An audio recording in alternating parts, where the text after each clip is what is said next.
E aí, galera, hoje, dando continuidade à nossa aula aqui de arte, a gente vai falar um pouquinho sobre arte, né, pré-histórica ainda. A gente falou um pouquinho do período paleolítico, deu algumas características, falou sobre alguns tipos de arte, né, mas eu achei que ficou um pouco aquém, então eu vou dar uma revisada antes no conteúdo para a gente voltar e começar a nossa trilha nessa jornada aí das aulas de arte, tá bom? Então a gente vai começar com uma breve revisão sobre a arte no Paleolítico, porque é muito importante a gente fazer isso para a gente relembrar de algumas coisas e refletindo junto, tá certo? Então bora lá. Revisãozinha rápida. Paleolítico, pessoal, é um período aí que a gente estudou que também é conhecido como o período da Pedra Lascada, tá bom? Paleo, né, significa antigo, e lítico ele vai significar, né, pedra. Por isso a gente vai ter lá Idade da Pedra Antiga ou Idade da Pedra Lascada. Esse período ele é bem longo, tá bom, pessoal? Ele começa ali desde o primórdio do surgimento da humanidade e vai até mais ou menos até o ano 10.000 a.C., tá bom? Então ali a gente tem algumas variações, mas é basicamente isso. 2 milhões de anos, 2 milhões e meio de anos atrás, até 10.000 a.C. Tudo isso é o Paleolítico, tem diversos momentos lá.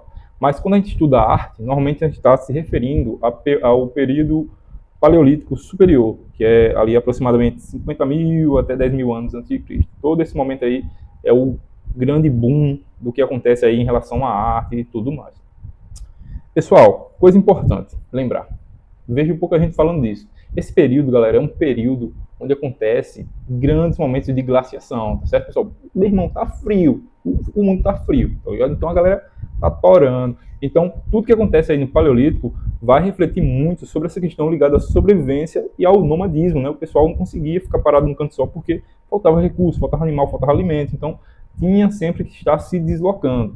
E esse é um dos motivos porque a gente vai achar a arte ela predominantemente, né, nesse período aí, nessas datações, dentro de caverna. Porque o pessoal se abrigava dentro de caverna, pessoal, porque estava muito frio. Então, eles tinham que achar abrigos para que eles pudessem, né, se abrigar, sobreviver e ter ali as formas de continuar fazendo suas coisas, né? Então, enfim, a partir desse momento que o homem ele começa, né, a abrigar essas cavernas e tal, ele começa a ter comportamentos artísticos, né, que a gente vai ter lá as pinturas rupestres e tudo mais, feitas dentro das cavernas, que inicialmente a gente imagina, né, que eles se abrigavam ali, então por isso grande parte, né, começou a fazer a arte lá dentro, mas também existem casos, né, que a gente vai ter locais específicos onde a gente acha diversas obras que de fato deve ter ali uma pegadinha do lugar especial, né? A gente pode assim dizer. Então a gente tem ali o início também da expressão simbólica e ritualística, que a gente vai ter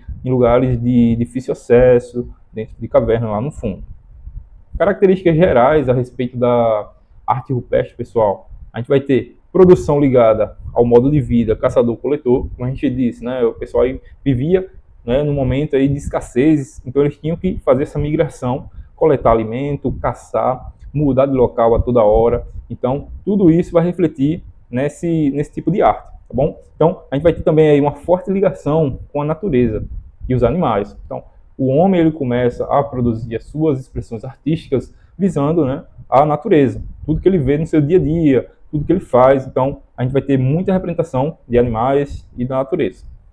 E também a gente vai ter valores simbólicos sendo representados. A gente começa a perceber que existe ali questões ritualísticas em volta, né? Então, as produções elas começam a ter uma variação nesse meio tempo. Logo no finalzinho ali do período paleolítico, começa a mudar, começa a aparecer algumas coisas com valores mais simbólicos, mais voltados aos rituais. Então, a gente vai ver isso mais para frente. Beleza? Em relação às pinturas rupestres nas cavernas, como a gente já falou antes, as pinturas eram feitas em locais que eram normalmente mais escuro, profundo.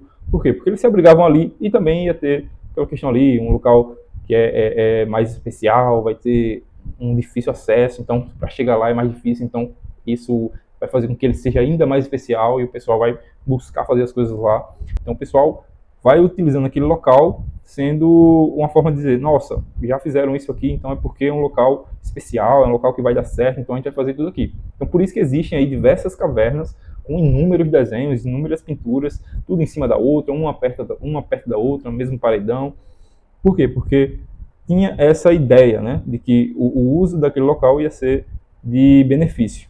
E, claro, né, as pinturas eram feitas principalmente nas cavernas, dentro, no interior. Existem alguns locais que foram feitos nos tetos e tal. Então, a gente viu aí nas últimas aulas sobre isso. Eles tratavam muito do predomínio, né, das temáticas lá. Eles tratavam muito de animais, de grande porte, como bisões, cavalos, mamutes, cervos, tinha lá os leões. Então, são bichos bem grandes, chamativos, e que faziam parte, né, do seu cotidiano, seja lá para sua observação, quem sabe lá caça e essas coisas. Então, nesse período, a gente tem uma representação muito detalhada das coisas. A gente vai ver que os animais são bem detalhadinhos, muito bonitos, pintados, essas coisas bem detalhadas e naturalistas fazem parte desse período, né, do Paleolítico Superior, onde o homem estava trazendo aquela noção, né, de atenção, tentando fazer as coisas da forma mais anatômica possível. Então a gente vai ter diversas pinturas que são show de bola, né? Até hoje a gente tem aí pinturas que a gente fica até impressionado. E nesse período também a gente tem pouca presença humana, certo, pessoal? No período paleolítico a gente vai ter aí predominância mais da natureza e animais. Só no finzinho que começa a aparecer questões relacionadas ao ser humano, a imagem do ser humano, porque a gente vai entrar dentro de outros aspectos, que vai ser aí da magia propiciatória, rituais e tudo mais. A gente vai falar disso já já. Como eu já disse antes, os materiais que eram utilizados nessa época eram materiais naturais. A gente fabricava tinta com carvão, raízes, a gente utilizava terra, argila, né? A argila tem uma gama muito grande de tonalidades. Também se utilizava, né? Pesquisadores apontam que era utilizado sangue e gordura animal como uma forma de aglutinante para fazer esses pigmentos que sobreviveram tanto tempo nas cavernas. Então era a forma de aglutinar, deixar aquele negócio mais viscoso e mais pegajoso para fazer as suas pinturas na superfície rochosa, tá bom? Essas pinturas chegam um momento ali que a gente vai ter uma relação muito forte da pintura, né, com a caça. Então a gente tem uma função simbólica muito forte dentro dessa gama de pinturas. Por quê? Porque a gente vai ter uma ideia ali de magia propiciatória, galera. Por quê? O ser humano, naquele momento, ele começa a estabelecer uma relação entre a imagem e a ação que ele vai fazer, né, o que ele vai fazer no seu cotidiano. Então, o ato de pintar a caça, quando a gente vê lá nas pinturas rupestres, o ato de pintar a caça era como se fosse uma forma de garantir o sucesso, né? Um tipo de simpatia. Então, eles tentavam prever as ações para que aquilo acontecesse de fato, né? Acontecesse daquela forma.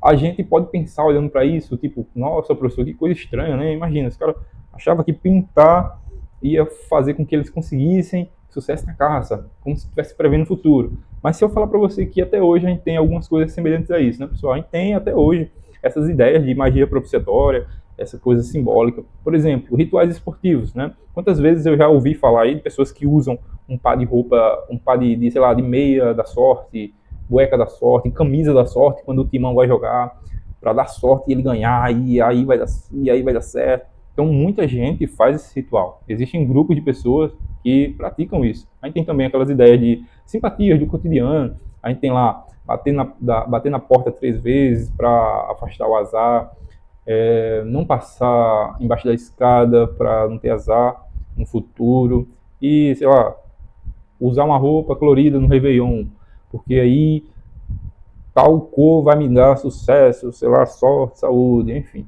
A gente tem toda essa questão aí até hoje, né? Então a gente não pode também ficar pensando dessa forma aí e diminuindo esse tipo de comportamento. É uma coisa simbólica que vai trazer para as pessoas essa noção de sucesso no futuro. A gente tem muito disso aparecendo também em relação às esculturas, né? Nesse período paleolítico, a gente começa a ter o aparecimento de pequenas esculturas femininas, como a gente já trouxe no vídeo anterior, as Vênus paleolíticas, né? Então, são pequenas estatuetas que elas carregam a imagem feminina e trazendo uma associação à fertilidade. Então, a gente vai ter aí um simbolismo muito forte em relação à imagem feminina, fazendo com que essa imagem ela traga, né, benefícios lá, da fertilidade, reprodução, sobrevivência do grupo, sucesso reprodutivo. Então essas estatuetas elas começam a ser utilizadas e carregadas junto ao grupo, né? É como se fosse um amuleto de sorte, para que tudo ocorra bem e eles consigam sobreviver. Beleza? Então, isso aí é o geralzão aí do período paleolítico. O que acontece? Professor, agora vai começar o Neolítico? É agora que acabou o Paleolítico e o Neolítico já vai começar. O pessoal lá daquela época, né? Nossa, hoje eu acordei com vontade de ter ações extremamente diferentes, produzir novas ferramentas, criar uma sociedade agrícola, mudar todo o meu comportamento. Não, né, galera? A gente sabe que no cotidiano, no dia a dia, a gente sabe que as coisas vão acontecendo de uma forma progressiva, né? A gente vai passando por etapas e isso vai fazendo com que aconteça uma transição de um tipo de comportamento para outro, tá bom? Então, um período muito importante que acontece entre o Paleolítico e o Neolítico é o que a gente chama de Mesolítico, beleza? Também conhecido como Idade da Pedra Média, ou seja, uma idade ali de transição entre os períodos. Então, a gente tem ali o período de 13 mil anos antes de Cristo até cerca de 9.000 antes de Cristo. Então, uma transiçãozinha que vai acontecendo uma mudança de comportamento, vai acontecendo uma adaptação, né, desses povos. Vocês lembram que eu falei lá atrás, que nesse período existia uma forte períodos de frio, glaciações. Então, nessa transição do Mesolítico, a gente começa a ter, né, um degelo do mundo, começa a mudar o clima, vão derretendo algumas camadas. Então, a gente viu muito isso acontecendo lá naquele filme A Era do Gelo, né? Então, é aquele período que as coisas vão derretendo, a água vai subindo, vão surgindo rios. Então, a gente vai ter uma fase da população se adaptando a isso. Ao fim desses períodos, né? Tanto mudanças ambientais como também climáticas. Então, o homem ele vai começar a criar novas coisas, vai viver de uma forma diferente, justamente porque o ambiente vai propiciar isso, bom? Então é nesse período aí, nessa mudança, né, nessa transição onde o mundo está mudando, o clima e o ambiente, o homem ele começa a produzir coisas novas, novas tecnologias, ferramentas mais refinadas, né? Ele começa a criar ferramentas mais auspiciosas, vamos dizer, né? Anzóis, arpões, então eles começam a deixar as coisas ali facilitando, né, a pesca, a caça deles. Então eles vão criando essas novas tecnologias e isso vai fazendo com que ele tenha novas noções do mundo e novas formas de viver, beleza? Novas possibilidades. Nesse período, a gente começa a ter também, dentro aí do que a gente chama das pinturas, né, uma linguagem menos naturalista.